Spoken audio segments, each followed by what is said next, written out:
पालखी चालू केली तर किती जण होती आपली पालखी बिलकीमध्ये? मला आहे ना आपल्या छत्रपती कला क्रीडा संस्कृती मंडळामध्ये नेरूळ ते शिर्डी पदयात्री पालखी सोहळ्यात यावर्षी 15वं वर्ष आहे. पण ज्या टायमाला मी आलो त्या टायमाला पालखीचं 3रं वर्ष. साधारण 80-90 पोरं होती काय. आणि जेवणाचं आयटम आचार्य जेवणाचा भाजीपाला सुनील दादा हुंडारे, कारण त्याला सगळं मेनू माहिती होता चटपटा.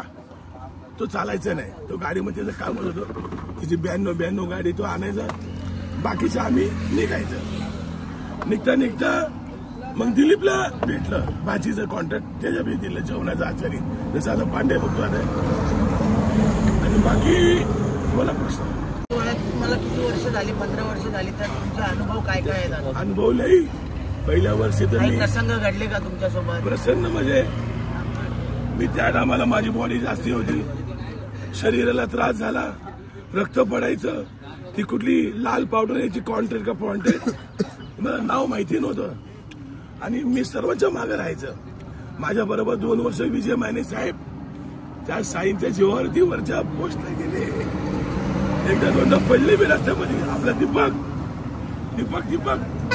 पण नक्कीच तुम्हाला स्वर्गसुखाची वारी पालखीला बोलले जातात सर्व, तर त्याचं ते आहेत का जमातचं? त्या जीवनाचा, माझ्या जीवनाचा अंत, माझ्या जीवनाची अन्ननलिका आणि रक्तवाहिनिका माझा साईच आहे. मी बी उलट्या रस्त्याला गेलेलो माणूस. मला साईंच्या बाबांबद्दल बोल, जेवढे अनुभव ऐकले बाबांच्या मुळे आज माझी परपंच, कुटुंब, धंदा पाणी. भले मी रिक्षा चालवतो पण मी त्याच्या सुखी आहे. 2-3 मुलांना मी ग्रॅज्युएशन केलं, हे सगळं साईंच्या कृपा आशीर्वाद आहे. मी वर्षभर वाट बघत असतात का? 4 दिशेला लोक सायराम बोलतात. आपलं कर्म चांगलं पाहिजे. हा बोला साहेब. तुम्ही वर्षभर ह्या वारीची वाट बघत असता आवर्जून? नाही. जेव्हा दिवस जवळ येत जातात, कवा रात्र निघते, कवा दिवस निघतो, कवा पालखीचा दिवस येतो. हा आता रविवारी गेलं. शेवटचे 2 दिवसाचे अनुभव काय सांगू शकता? जेव्हा आपले मंदिर जवळ असतं बाबांचं, तेव्हा जे अनुभव असतात, असा अनुभव ऐकलाय की अंग पूर्ण भरत जातं, चालायला होत नाही. हा, एक वर्ष माझ्या बरोबर मला वाटतंय 7-8 वर्षापूर्वी आपला दीपक तांबे आणि मुंबई नाक्याला पालखी गेली आणि तिथं आम्ही चहा प्यायला बसलो. तर दीपक बरोबर अजून 2 होते. तर ते मला म्हणे शायराम सावंत. मला दीपक बघ माझा भाई बसला तिथं दुकान, लई चावचाव करू नको. तेवढंच एक गरीब माणूस आला भिक्षा मागायला, काहीतरी दिलं. आणि पुढे गेल्यानंतर दीपक नेरूळ ते मुंबई नाक्यापर्यंत नॉनस्टॉप. पण मुंबई नाका ते पालखी निवारा म्हणजे निघोच कैलास भाऊ कोथरे पाटील जाम झाला. गर्व नसावा या पालखीचा, देवाचा मीपणा नसावा.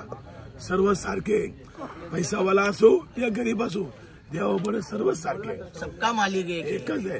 दीपकला नंतर कळालं, ह्याला सावंत मी तुम्हाला चिडलो. म्हणलं मला नाही चिडला रे, आपली मजाक मस्ती आहे.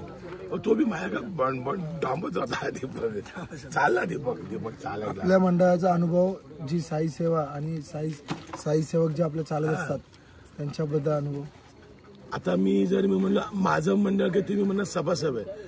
पदयात्री पालखी सोहळ्याचा मी पदयात्री साईंचा सेवक. आपल्या या मंडळासारखं जेवण बसून आम्ही डोळ्यांनी बघितले. अशी टोपा असतात, लाईनीने घ्या, एकदा घेतला माणूस परत येऊ वाटत नाही. चहा नाश्ता आता आपल्या मंडळाचं चालू असेल खजाना बनवी.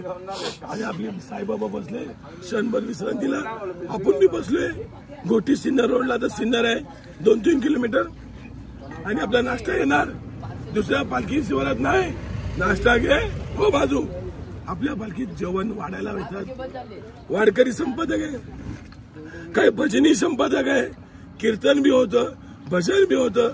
हसत खेळत वाजत गाजत नाचत आपली पालखी जाते. साईराम बाबा, तुम्ही हा जो शेवटचा झेंडाचा पूर्ण डब्बा आहे, ह्याचा अनुभव तुम्ही काय शेअर करू शकता ह्या 5 दिवसामध्ये? शेवटचा झेंडा तसं म्हटलं की माझ्या ह्या पालखीमध्ये काही जणांनी बरेच अनमोल महारथी घेऊन गेले, पण बाबांनी ह्या माझ्या मंडळाला कमी नाही दिले. तू 4 घेऊन गेला, मला 25 आले. तर दुसऱ्यांनी 25 नेले तर मला 50 आले. तू धोतरवाला घेऊन गेला तर बाबांनी मला बलमोडवाला भेटला.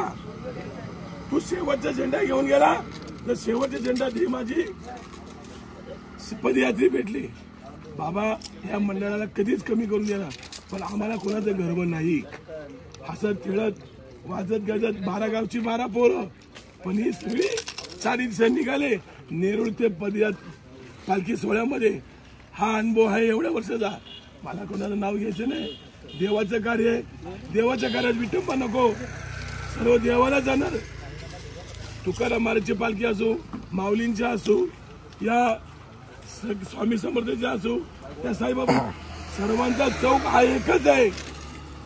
म्हणून बाबांनी 6व्या वचनात सांगितले, शरण मजा आला आणि वाया गेला, दाखवा दाखवा ऐसा कोणी. परमात्माच्या लाईनला कुणीच वाया घेत नाही.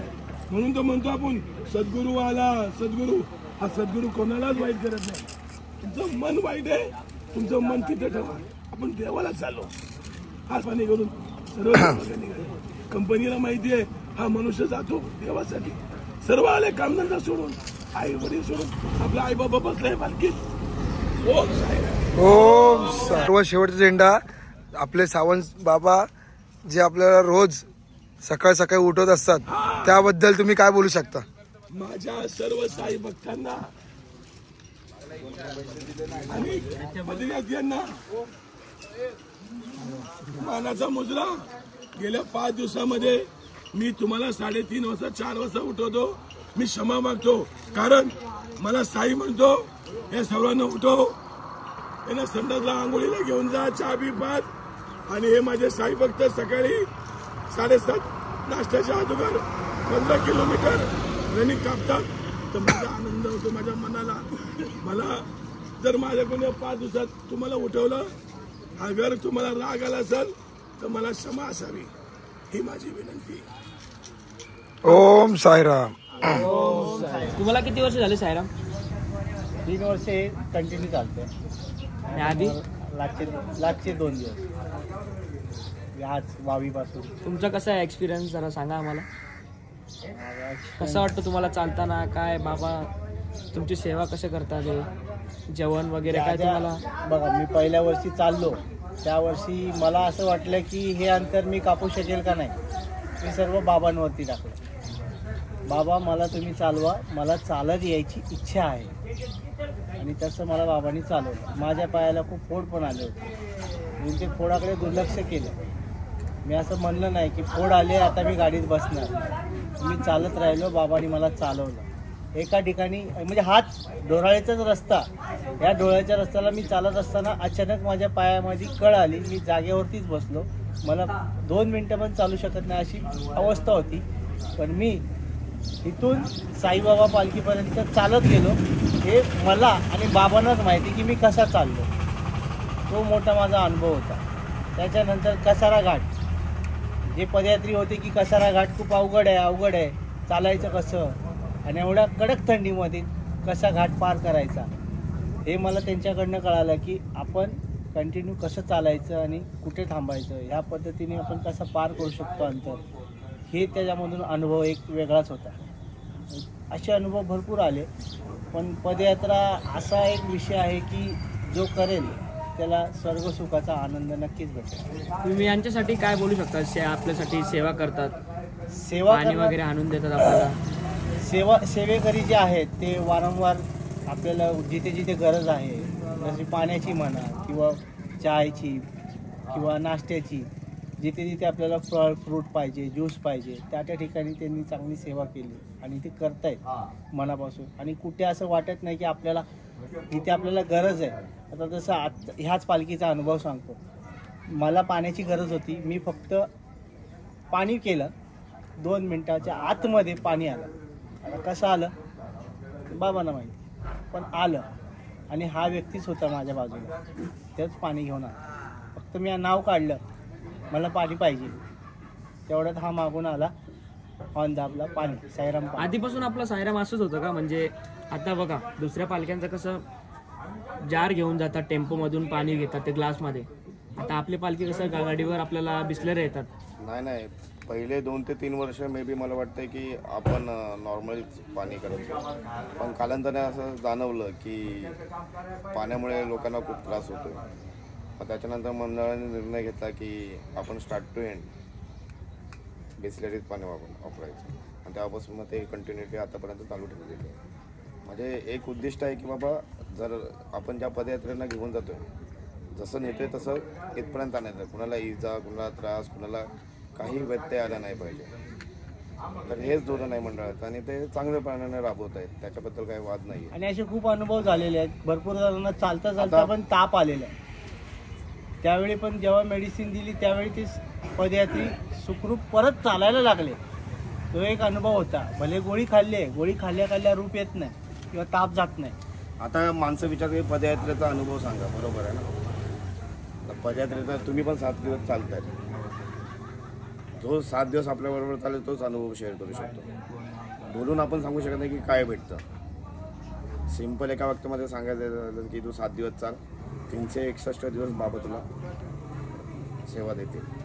दुसरा अनुभव म्हणजे माझ्या वाईफचं ॲबॉर्शन झालं होतं. त्यावेळी मला भरपूर असे टेन्शन आले होते. मी नाही त्या टेस्ट केल्या होत्या की माझ्यामध्ये काही प्रॉब्लेम तर नाही किंवा कसं काय. मला फक्त एवढंच कळालं की मला बाबांवरती विश्वास ठेवायचा आहे. बाबांनी सगळं दिलं मला. गेल्या वर्षी मी पालखी चालून गेलो आणि मला असं वाटलं की जी प्रेग्नन्सी आहे ती ठेवायची नाही. म्हणजे माझ्या घरच्यांनी निर्णय केला होता. तर मी बोललो नाही, मला बाबांनी आशीर्वाद दिलेला आहे आणि माझ्या बाबाच आलेत माझ्या वाईफच्या स्वरूपामध्ये आणि मला मुलगा झाला.